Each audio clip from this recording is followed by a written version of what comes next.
solutions to the challenges we face. And ASEAN has an important role on the global stage, where geopolitical divides threaten to trigger new conflicts while making old ones more difficult to resolve. As I told yesterday's summit meeting, we must avoid at all costs the division of the global economy into two parts, led by the two biggest economies, the United States and China. Such a rift with two different sets of rules, two dominant currencies, two internets, and two conflicting strategies on artificial intelligence would undermine the world's capacity to respond to the dramatic challenges we face. ASEAN members are particularly well placed to help bridge this divide. We must have one global economy, one global market with access for all. Yesterday's meeting was an opportunity for a valuable exchange with ASEAN leaders on issues including Myanmar, the war in Ukraine, the global energy and food crisis, as well as the climate emergency that confronts us all. The situation in Myanmar is an unending nightmare for the people of the country and a threat to peace and security across the region. Indiscriminate attacks on civilians are horrendous and heartbreaking. I urge the authorities of Myanmar to listen to their people, release political prisoners, and get the democratic transition back on track immediately. That is the only way to stability and peace. ASEAN has taken a principled approach through the five-point consensus. I urge all countries, including ASEAN members, to seek a unified strategy towards Myanmar centered on the needs and aspirations of the country's people. I reiterate my call for urgent action by the Myanmar authorities to create conditions for the voluntary return of almost 1 million Rohingya refugees. Ladies and gentlemen of the media, I have just come from the COP27 climate summit in Egypt, and I am going to the G20 summit in Bali, Indonesia. These two meetings are crucial to the ASEAN region, and ASEAN member states are essential to the multilateral solutions that must emerge from these two meetings. First, the climate talks. The largest economies have the greatest responsibility to cut emissions and keep rising temperatures within the 1.5 degrees limit of the Paris Agreement. But every country has a part to play. And I'm calling for an historic pact, a climate solidarity pact between developed and emerging economies, and the biggest ones will be in Bali, under which they would combine resources and capacities for the benefit of all to rescue our planet. They need to be united in order to defeat climate change. Developed countries must lead the effort to get to net zero emissions. But the only way to prevent our climate from catastrophic overheating is for a climate solidarity pact under which rich countries, multilateral development banks, and technology companies provide support to emerging economies to enable them to speed their transition to renewable energy.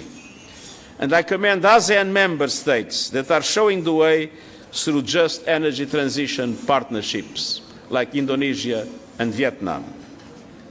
5 ASEAN member states are in the top 20 countries most impacted by extreme weather events in the past 2 decades.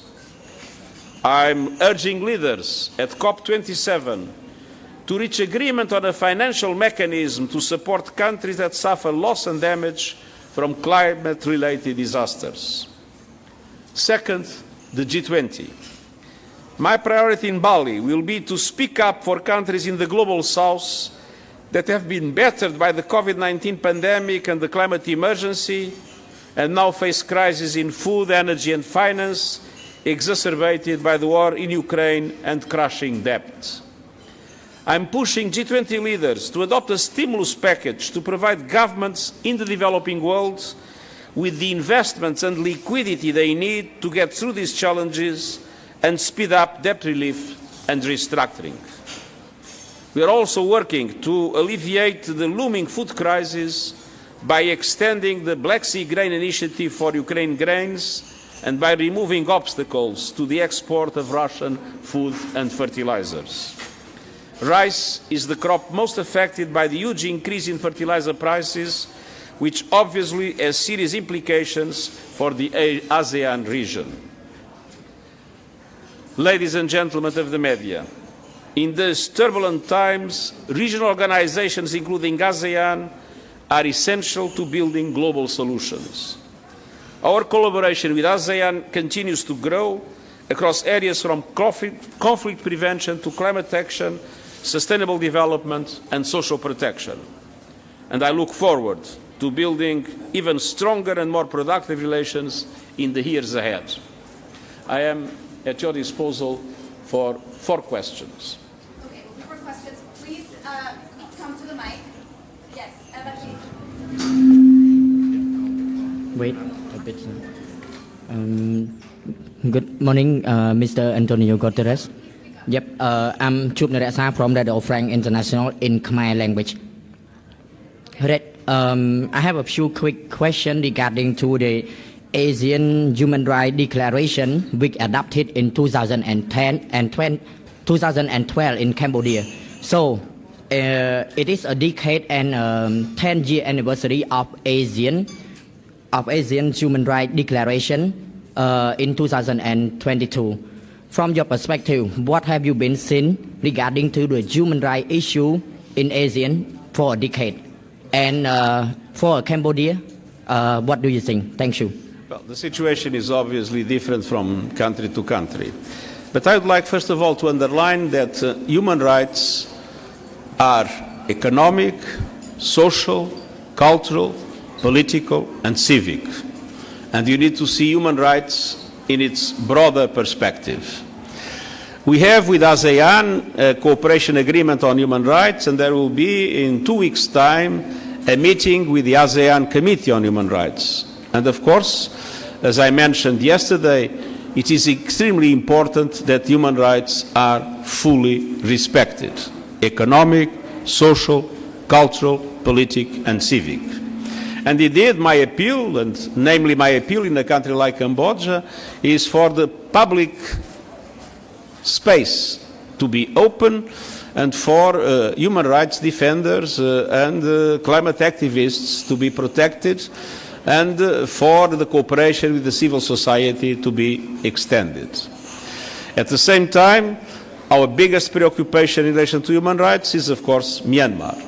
That is where the systematic violations of human rights are, I would say, absolutely unacceptable and causing enormous suffering to the Myanmarese people.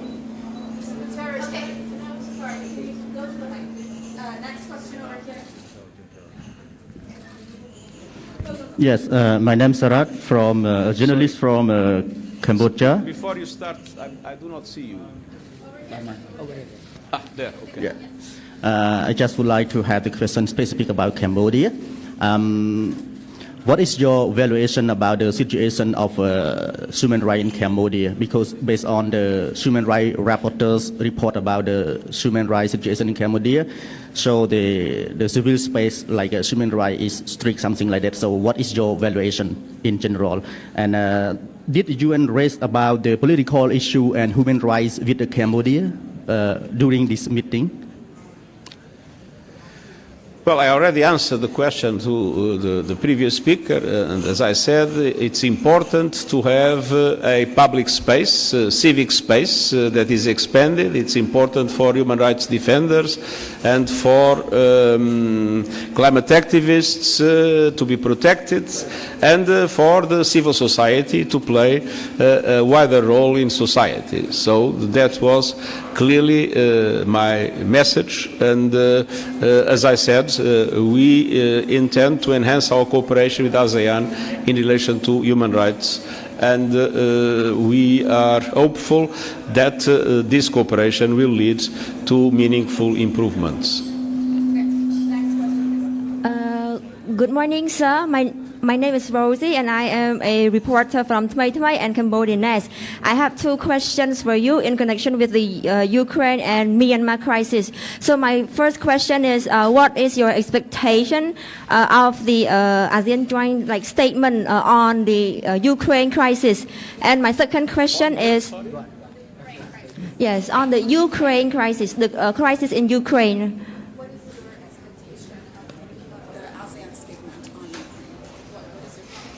Yes, sir. And my second question is, to what extent would you like to see ASEAN cooperate with the United Nations in resolving the crisis in Myanmar? Thank you. Well, in relation to the second question, it is clear that what is very important is that the 5-point consensus that we support moves ahead.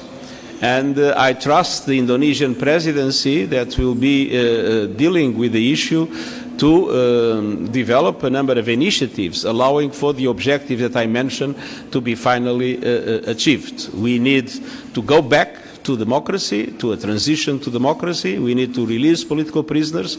We need to establish an inclusive process.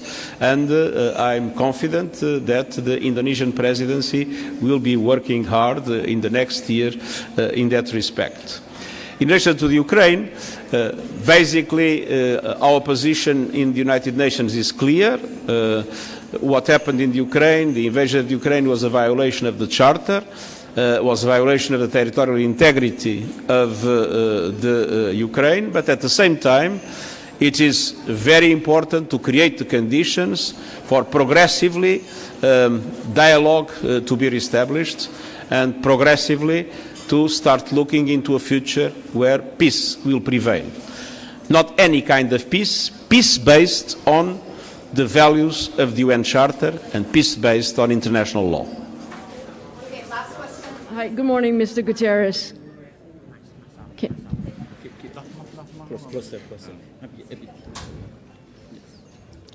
Morning, Mr. Gutierrez. May Wong from CNA, Singapore Television Station.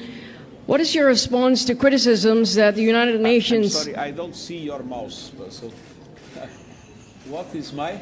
What is your response to criticisms that the United Nations as well as ASEAN have failed the Myanmar people?